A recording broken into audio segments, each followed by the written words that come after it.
Simple lang naman yung mga ingredients natin dito, napakadali lang naman hanapin. At kahit wala po tayong oven, ay pwede din tayo ditong makagawa. Kaya to this video ay gagawa po tayo nito. Lulutuin natin sa ating oven kung meron naman kayong oven. At sa walang mga oven ay prituhin natin ito. So simula na po tayo ga, ito po yung ating mixture. Meron po ako ditong 500 grams ng ating light brown sugar, 1 teaspoon ng ating iodized salt, at 1 half tablespoon ng ating baking powder. 2 piraso ng large na itlog, at half tablespoon ng ating vanilla, at 3/4 cup na tubig, at 3/4 cup na melted margarine. Kailangan na malamig na yung ating kinunaw na margarine bago po natin dito ilagay para hindi naman maluto yung ating itlog. At pagkatapos, pag natunaw na po natin yung ating mga dry ingredients, ay ilagay na po natin dito yung 1 kilo po natin na third class flour. Kailangan po ay tunaw na po yung ating asukal bago po natin ilagay yung ating harina para hindi magaspang po yung ating mixture.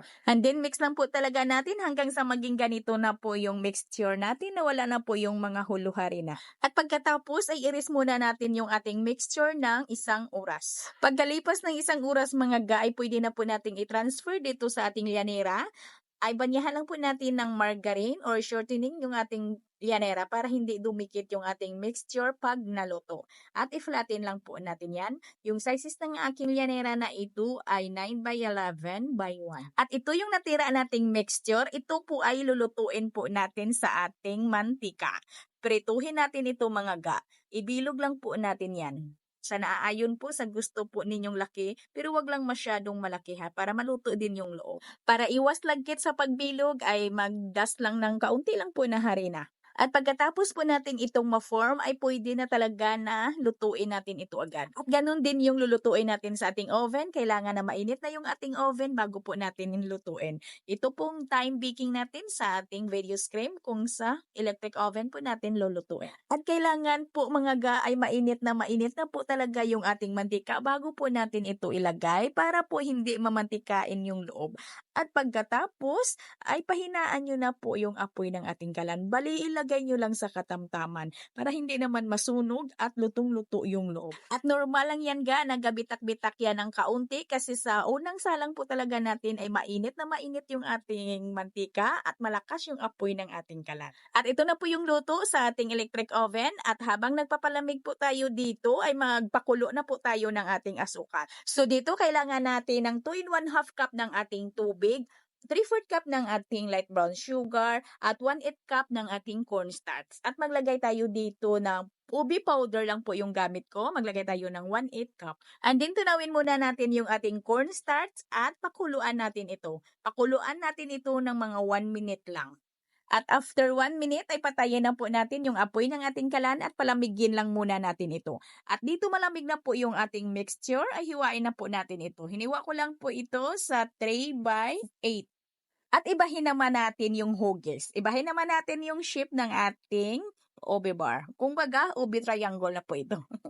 At yung ating desiccated coconut mga ga, ito po yung ating pangkuting mamaya. Ay lulutuin po natin ito. Pwede nyo namang lutuin ito sa inyong mga kawali. Basta wag lang pong masyadong golden brown ha. Basta kunting luto lang. Mga 5 minutes lang okay na. At kahit hindi masyadong malamig na po yung ating asukal mga ga, basta kaya lang po natin or yung maligam-gam na. Ay ilubog na po natin dito. At sa pagpalubog po natin dito ay kailangan ay tanggalin po talaga natin agad. Huwag lang po talaga nating ibabad para hindi matunaw yung ating tinapay. Kasi pag naibabad nyo po yan, na matagal nyo kuhanin dyan sa ating asukal na pinakuluan, ay matutunaw talaga yan or madurog na yung ating tinapay. At ito lang po yung technique ko sa pagkuting po natin para yung ating desiccated coconut ay hindi mabasa, para yung ating desiccated ay hindi po magkulay ube. Kasi pag idiretso natin yan ipalubog sa ating desiccated coconut, ay maging ube yung kulay ng ating desiccated. Kaya ito lang po yung ginawa ko. At pagkatapos ay pwede ko na pong ipalubog dito kasi konti lang naman at hindi na po siya mabasa. Hindi na mabasa yung ating desiccated. Ayan mga ganyan.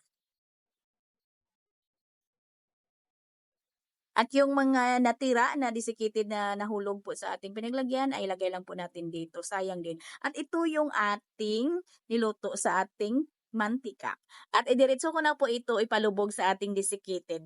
Kasi ay kaunti lang naman itong ating naluto sa ating mantika.